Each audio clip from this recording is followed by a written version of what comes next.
신앙생활을 한마디로 정의하기란 어렵습니다. 그래도 나름대로 정의해 보았습니다. 신앙생활이란 예수 그리스도의 사랑과 가르침을 마음에 품고 예수 그리스도를 닮아가는 삶이다. 저의 정의에 동의하십니까? 감사합니다. 동의하지 않으시면 다음 내용으로 넘어갈 수가 없는데 동의해 주셔서 감사합니다. 신앙생활은 예수 그리스도의 길을 따라가는 것입니다.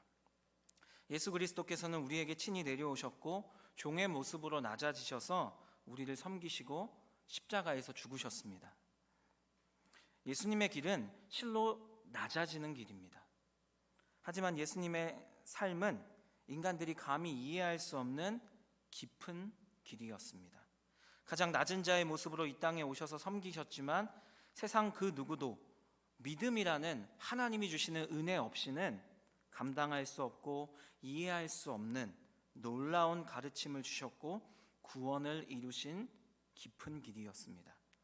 예수님의 공생애는 인간의 깊이로는 감히 측량할 수 없는, 인간의 지혜와 지식으로는 감히 헤아릴 수 없는 깊은 길이었습니다. 오직 하나님만이 측량하실 수 있는 그 깊음이 예수 그리스도의 이 땅에서의 삶, 이 공생의 그 길에 있었습니다. 예수님이 가셨던 이 길을 하나님이 주시는 믿음이라는 은혜를 가지고 성령님의 도우심을 힘입어 따라 살아가는 것이 신앙생활입니다. 신앙생활을 성경에서는 경건이라는 말로 표현하기도 합니다. 성경은 이 경건을 두 가지로 설명합니다. 하나는 하나님을 경외하는 마음이고 다른 하나는 스스로 하나님 앞에 조심하며 삼가는 마음입니다. 하나님에 대한 경외심을 자신의 마음과 행동에 담고 그 삶에 적용하는 것, 하나님의 말씀을 기준으로 삼고 살아가는 것, 이것이 바로 성경이 말하는 경건, 신앙생활입니다. 우리가 훈련해야 하는 경건의 가장 중요한 모델이 있습니다. 바로 예수 그리스도의 삶입니다. 예수님의 경건을 자세히 알려주는 말씀이 있습니다. 빌립보서 2장 6절에서 8절까지의 말씀입니다. 우리 함께 읽겠습니다. 시작.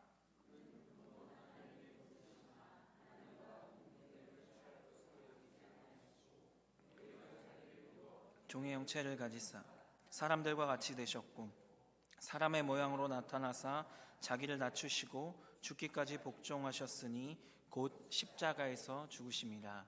아멘. 사도 바울은 이 교훈을 알려주기 전에 5절에서는 이렇게 말합니다. 우리가 예수님의 삶을 마음에 품어야 합니다. 이렇게 말하고 방금 우리가 읽은 그 말씀으로 교훈한 것입니다. 우리가 마음에 담고 삶으로 살아가야 하는 것, 그 예수님의 경건은 자기를 겸손히 낮추고 하나님의 뜻, 하나님의 의지, 하나님의 계획에 전적으로 순종하며 사는 것이었습니다. 그리고 예수님의 가르침을 따라 하나님의 마음으로 내 이웃을 내 몸과 같이 사랑하는 것, 이게 예수 그리스도의 가르침을 따라 사는 경건입니다. 오늘 본문 말씀은 우리를 신앙생활, 즉 경건생활이 무엇인지 이것을 알려줍니다. 이것이 오늘 우리가 읽은 말씀에 담긴 교훈입니다. 경건이 무엇인가? 신앙생활이란 무엇인가? 특별히 사도 바울은 자신이 사랑하는 제자이며 목회자인 디모데에게 이렇게 경고합니다. 말세에 고통하는 때가 이르리니 경건의 모양은 있으나 경건의 능력을 부인하는 그 사람들로 인해서 너의 목회가 힘들어질 것이다. 그들에게서 멀리 떨어져라. 그리고 네가 먼저 경건의 능력을 갖춘 목회자가 되어야 한다 라고 교훈합니다. 경건의 모양만 있다는 것은 알맹이가 없는 껍데기를 말하는 것입니다. 신앙생활을 하는 것이 아니라 종교생활을 하는 사람들을 경건의 능력은 없고 경건의 모양만 있는 사람들이라고 성경은 말합니다. 예수님을 사랑하고 예수님의 길을 따라 살아야 한다는 것을 알지만 예수님을 믿는다고 말하며 교회는 나가지만 예수님을 따르길 거부하고 나를 사랑하고 내가 원하는 길로, 내가 원하는 가치로 살아가는 사람들, 이러한 사람들을 경건의 능력은 없고 경건의 모양만 있는 사람들이라고 말합니다. 반대로 경건의 능력과 모양을 동시에 갖춘 사람들이란 예수님의 사랑과 예수님의 가르침을 마음에 담고 예수님처럼 하나님 그리고 이웃을 사랑하고 하나님의 뜻에 순종하는, 예수님을 닮길 원하고 예수 그리스도의 그 길을 따라 십자가의 길로 나아가는 사람들을 경건의 능력과 모양을 동시에 갖춘 사람들이라고 성경은 말합니다. 사도 바울은 말세에 고통하는 때에는 경건의 모양은 있지만 경건의 능력이 없는 자들이 많아질 것이라고 말합니다. 예수님처럼 하나님의 뜻대로가 아니라 내 마음과 내 생각, 내 기준대로 생각하고 판단하고 결단하고 자기 길을 가는, 그 길을 고집하는 사람들이 교회를 어렵게 할 것이라고 목회자인 디모데에게 사도 바울이 경고하고 있는 것입니다. 어떤 교회의 이야기입니다. 담임 목사가 은퇴할 때가 되어서 새로운 담임 목사를 청빙하기 위해서 청빙위원회를 조직하고 어떤 조건으로 담임 목사를 뽑을 것인지를 의논한 후에 이력서를 받기 시작했습니다. 많은 이력서가 들어왔습니다. 보통 담임 목사를 청빙할 때는 3차에 걸쳐서 청빙이 진행됩니다. 1차는 서류 심사, 2차는 면접과 교회에 직접 와서 성도님들 앞에서 설교하는 것, 그리고 3차는 성도님들의 투표로 진행됩니다. 이 교회에서는 1차에서 5명만이 서류 심사에 통과했습니다. 1차 서류 심사를 통과한 사람들의 공통점이 있었습니다. 무엇일까요? 한번 생각해 보시기 바랍니다. 수백 명의 사람들이 이력서를 냈는데 5명만이 1차 서류 심사를 통과했습니다. 공통점이 무엇이었을까요? 자기소개서를 잘 썼다? 전도를 많이 했다? 아닙니다. 공통점은 바로 모든 기준에서 높은 가산점을 받았다였습니다. 이 교회 청빙위원회에서 정한 1차 서류 심사 과정에 가산점 부여 기준이 있었습니다. 국내와 해외 명문대 출신이면 가산점 5점, 외국에서 석사와 박사 과정을 하고 온 사람이면 가산점 5점, 국내에서 석사와 박사 과정을 한 사람은 가산점 3점, 한국어를 제외한 2개 국어 이상 가능자는 가산점 5점, 영어만 가능하면 3점, 부모나 조부모가 사회 저명 인사거나 총회장 또는 총회 임원 출신이면 가산점 5점, 부모나 조부모가 목사나 장로면 3점이었다고 합니다. 그리고 모두가 아는 대형 교회 부목사 출신이면 가산점 5점, 5,000명 이상 교회 부목사 출신이면 가산점 3점이었다고 합니다. 1차 서류 심사를 통과한 5명 모두 이 가산점 기준에서 높은 가산점을 받은 사람들이었습니다. 사랑하는 대치동교회 가족 여러분, 새로운 담임 목사를 청빙하려고 하는 이 교회의 기준을 어떻게 생각하십니까? 오해하지 말고 들어주시길 바랍니다. 이 교회를 비판하려고 하는 것이 아닙니다. 이 교회에서 정한 가산점 기준에서 높은 가산점을 받은 지원자들, 그들의 노력을 인정하고 이분들이 다른 지원자분들보다 담임 목회를 잘할 수도 있습니다. 그런데 제가 이 이야기를 듣고 속상했던 이유는 다른 것에 있었습니다. 1차 서류 심사 과정에서 모든 지원자에게 받은 자기소개서 그리고 설교 파일, 이것을 보지도 않고 듣지도 않고 다 버렸다는 충격적인 이야기를 들었기 때문입니다. 오로지 이력서만 보고 출신 학교가 어딘지, 부모가 누구인지, 어느 교회 부목사인지, 유학은 갔다 와서 박사 학위는 있는지, 외국어가 가능한지, 이것만 보고 1차 서류 심사를 완료했다는 것, 이것이 저를 속상하게 했습니다. 많은 지원자가 기도하며 준비한 자기소개서에 담긴 인생에서 경험한 하나님의 인도하심과 역사하심, 그리고 목회 비전은 그냥 다 무시되었습니다. 많은 지원자의 신학과 신앙, 목회 철학이 담긴 설교 파일도 그냥 버려졌습니다. 저는 이 사실이 속상하고 안타까웠습니다. 철저하게 인간의 기준으로 뽑겠다는 것, 그것을 보여주는 것 아닙니까? 착각하면 안 됩니다. 교회의 주인은 하나님이시지 인간이 아닙니다. 가산점을 받은 조건이 없는 목사라도 예수님의 사랑과 가르침을 마음에 담고 예수님을 닮기 위해 열심히 노력하고 있다면 하나님의 도우심과 인도하심에 따라 누구보다 담임 목회를 잘할 수 있습니다. 그 목회자는 예수님의 길을 따르고 있기 때문입니다. 목회는 하나님의 지혜와 능력을 힘입어서 하는 것이지 내 지혜와 능력, 내 학벌로 하는 것이 아닙니다. 내 인맥으로 하는 것이 아니라는 것입니다. 이러한 이유로 요즘 신학생들은 경건 훈련이 아니라 스펙 쌓기에 더 열심이라는 이야기를 자주 듣고 있습니다. 하나님을 더 깊이 알기 위한 이 신학 공부가 자기 이력서에 한 줄 더 채우려고 하는 학위를 위한 공부가 된 지는 이미 오래입니다. 많은 그리스도인이 경건의 능력이 아니라 경건의 모양에만 집중하는 이 시대는 분명 사도 바울이 말하는 말세입니다. 사도 바울이 말하는 말세는 문자적으로 마지막 날들이란 뜻입니다. 그러나 신약 성경에서 말하는 말세는 예수님의 성육신으로 말미암아 이미 도래했고 예수님의 재림으로 종결되는 일련의 모든 시기를 말합니다. 즉 우리가 지금 살고 있는 이 시대가 말세입니다. 그리고 사도 바울은 말세를 고통하는 때라고 규정합니다. 고통하는 때라는 말은 견디기 힘든 때라는 의미도 있지만 위험한 때, 이 위험한 때라는 의미가 강하게 담겨 있습니다. 말세가 왜 위험한 때일까요? 말세라는 것은 예수님의 재림이 점점 가까이 왔다, 그런 의미입니다. 다른 관점에서 말하면 사탄의 패망이 점점 다가오고 있다는 것입니다. 그러니 말세는 사탄의 마지막 발악의 때입니다. 사탄의 미혹이 그 어느 때보다 강한 때가 바로 우리가 지금 살고 있는 말세입니다.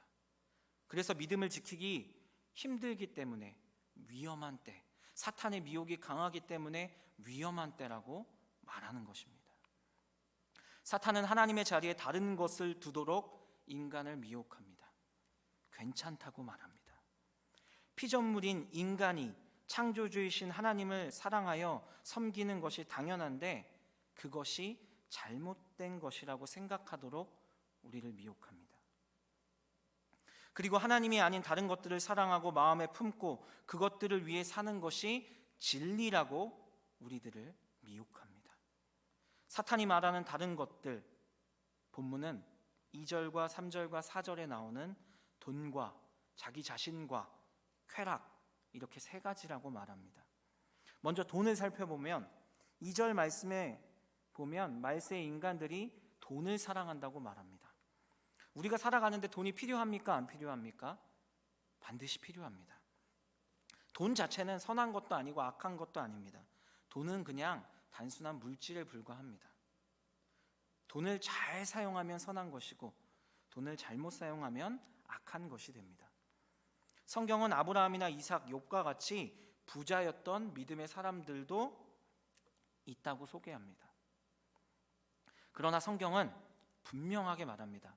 돈을 사랑해서는 안 된다고 말입니다. 먼저 히브리서 13장 5절 말씀을 보시기 바랍니다. 돈을 사랑하지 말고 있는 바를 족한 줄로 알라. 디모데전서 6장 10절 말씀을 보면 돈을 사랑함이 일만하게 뿌리가 되나니 이것을 탐내는 자들은 미혹을 받아 믿음에서 떠나 많은 근심으로써 자기를 찔렀도다 라고 말합니다. 이것을 조금 더 이해하기 쉽게 현대인의 성경을 보면 이렇게 나옵니다. 함께 읽어보겠습니다. 시작.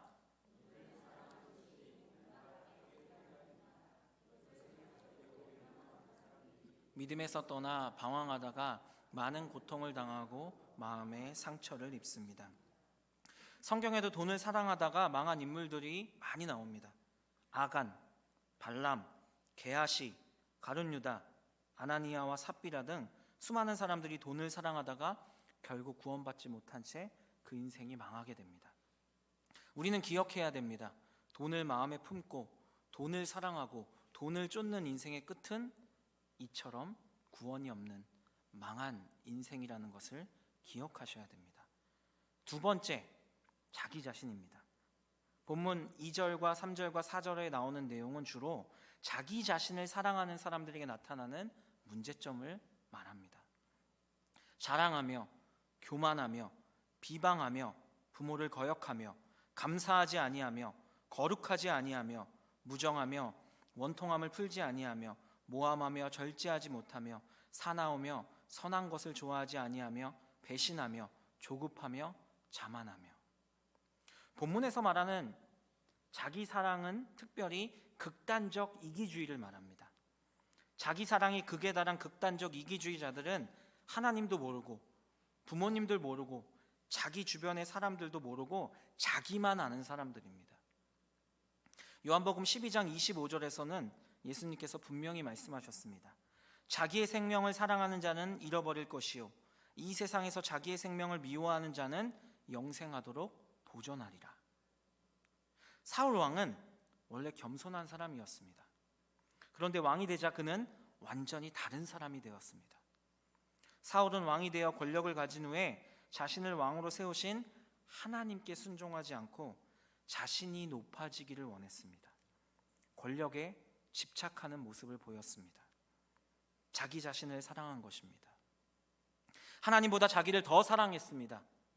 하나님의 말씀이 자기 뜻이 어떤 게 더 중요한 것인지를 그는 알고 있었지만 이제는 하나님의 말씀이 아니라 자기 뜻을 더 사랑했습니다. 하나님이 아니라 자기가 이스라엘의 기준이 되었습니다.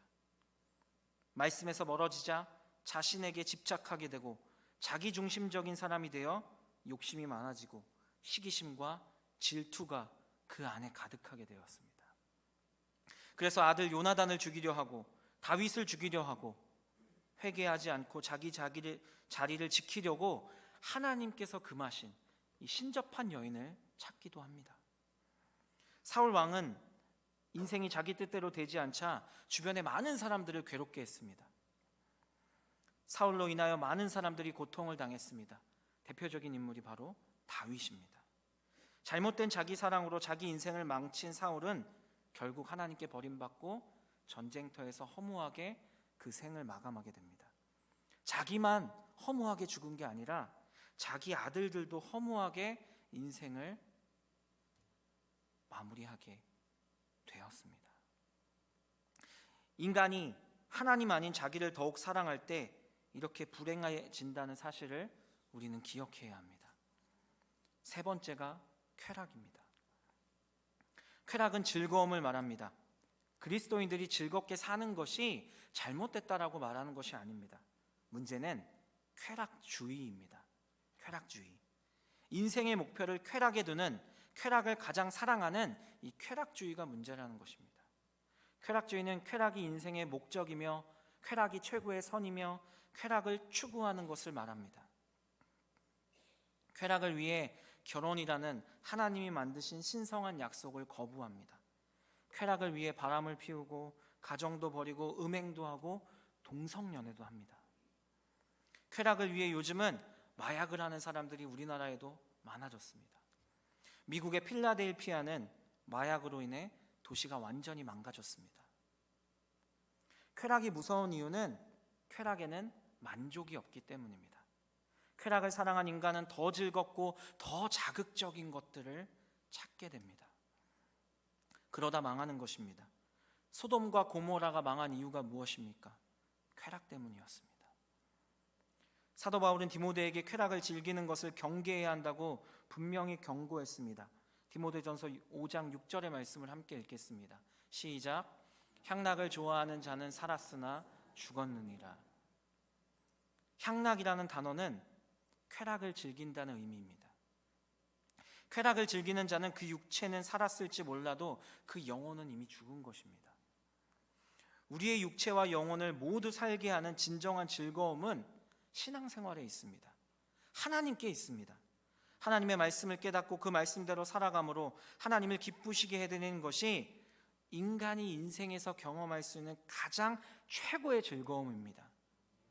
우리는 이것을 추구해야 합니다. 말세의 사탄은 이 세 가지를 사랑하고 이 세 가지를 위해 사는 것이 진리라고 우리를 미혹합니다. 이 세 가지를 최고의 가치로 삼고 이 세 가지를 인생의 기준으로 삼고 살아야 한다고 우리를 미혹합니다. 우리는 이 미혹에 빠지지 않도록 주의해야 합니다. 사탄의 미혹을 이기는 방법이 바로 경건 훈련입니다. 시편 32편 6절 말씀입니다. 이로 말미암아 모든 경건한 자는 주를 만날 기회를 얻어서 주께 기도할지라 진실로 홍수가 범람할지라도 그에게 미치지 못하리로다. 아멘. 경건한 그리스도인들이 하나님께 기도하면 하나님께서는 홍수와 같이 예고 없이 찾아오는 재앙 가운데서도 그들을 지키신다고 약속하셨습니다. 말세의 사탄의 유혹 가운데서 우리의 믿음을 지킬 수 있는 유일한 방법은 예수님을 사랑하고 예수님의 가르침을 마음에 담고 예수님을 닮아 예수님의 길을 따라가는 경건 훈련, 이거밖에 없습니다. 우리는 예수님의 길을 따라 살아가는 사람들입니다. 예수님처럼 하나님의 말씀에 순종하기로 결단한 사람들입니다. 그래서 우리의 이름이 뭐죠? 그리스도인입니다. 그리스도인. 우리는 예수님이 가신 십자가의 길을 따라가야 합니다. 우리는 영광의 길을 따라가는 사람들이 아니라 예수 그리스도의 십자가의 길을 따라가는 사람들입니다. 그러기 위해서 우리는 경건을 훈련해야 합니다. 성경이 말하는 하나님의 사랑과 하나님의 뜻을 내 마음과 내 삶에 담아야 합니다. 하나님의 뜻에 순종하여 거룩한 행실을 하는 그 단계까지 날마다 나아가야 합니다. 성숙을 이루어야 합니다. 그러기 위해서 우리는 두 가지를 실천해야 됩니다. 첫 번째는 항상 하나님의 말씀에 귀를 기울이는 그리스도인들이 되어야 합니다. 세상에는 다양한 정보와 다양한 가치관이 담긴 소리가 가득합니다. 사람들의 이야기뿐 아니라 우리가 접할 수 있는 다양한 방송 매체로 인해 우리는 수많은 정보를 접하고 다양한 가치관을 접합니다. 이렇게 다양한 정보와 가치관을 접하다 보면 우리의 정체성, 우리의 인생의 기준, 우리의 삶의 목적, 그리고 우리의 방향성을 잃어버릴 수가 있습니다. 집중력이 흐려질 수 있습니다. 마음이 번잡해집니다. 생각이 많아집니다. 사탄은 이 순간을 결코 놓치지 않습니다.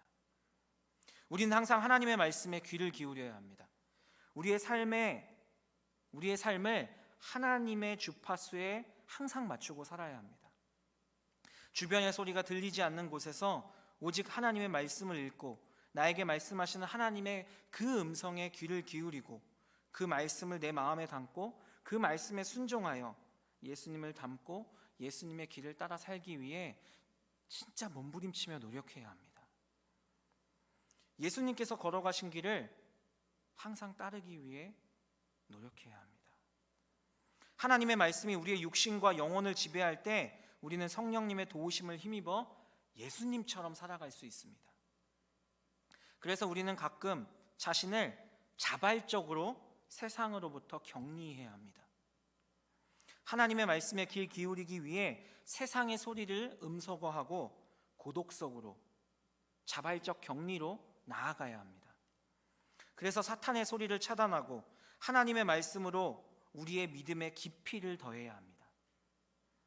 우리 안에 예수 그리스도의 마음을 담고 그 마음대로 살아가야 우리는 예수 그리스도를 닮아갈 수 있고 예수님이 가신 길을 따라갈 수 있습니다. 하나님의 말씀을 통해 예수님을 내 마음에 담아야 예수님을 닮을 수 있습니다.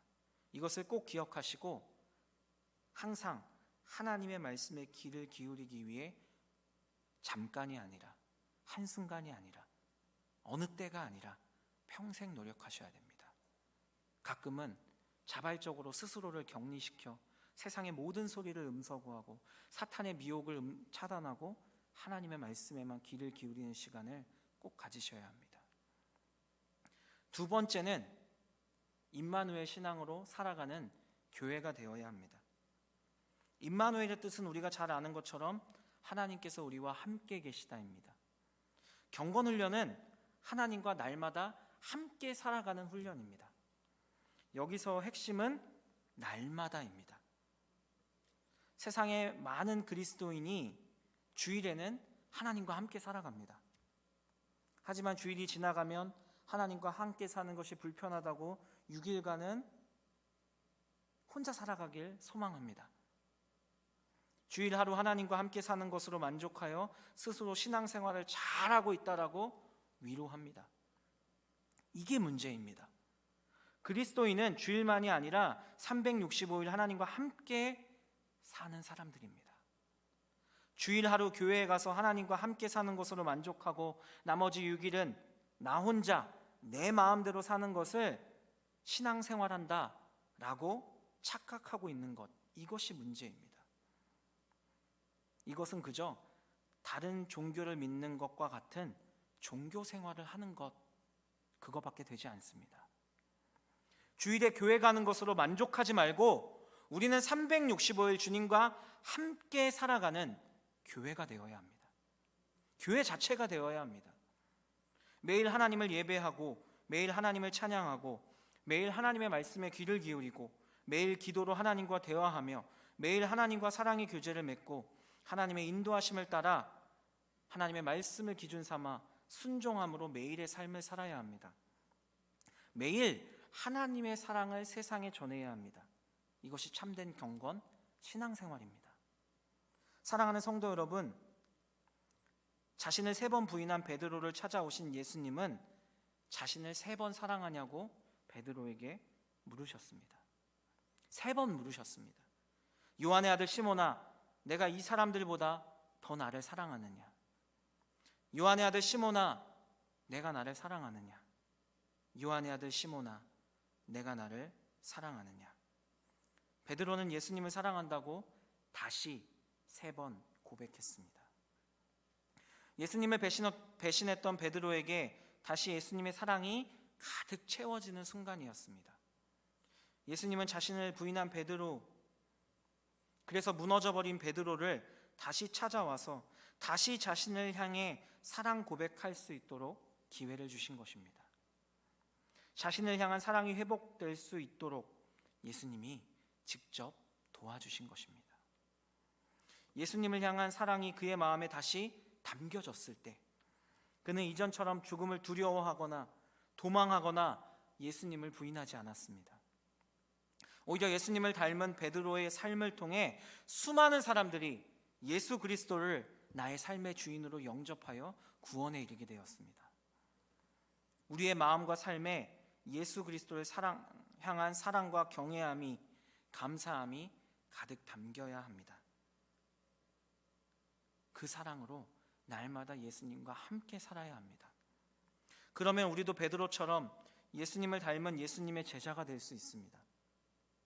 세상을 복음으로 변화시키는 것은 예수님을 마음과 삶에 가득 담은 예수님을 닮은 그리스도인들에게서 나오는 경건의 능력입니다. 예수님의 사랑과 가르침을 마음과 삶에 가득 담고 세상의 길이 아니라 예수 그리스도의 길을 따라감으로 세상을 변화시키는 경건의 능력, 경건의 모양, 이 모든 것을 가진 예수 그리스도를 꼭 빼닮은 우리 대치동 교회가 되길 간절히 소망합니다. 기억하시기 바랍니다. 우리에게는 경건의 능력이 있어야 합니다. 교회에 나오는 것으로 만족하지 마시고 교회 자체가 되시기 바랍니다. 그래서 세상 가운데 예수 그리스도의 복음을 담대히 전함으로 예수 그리스도를 찬양함으로 세상의 수많은 사람들이 예수 그리스도의 이름으로 구원에 이르게 하는 그 놀라운 예수 그리스도의 길을 가는 우리 모두가 되길 간절히 소망합니다.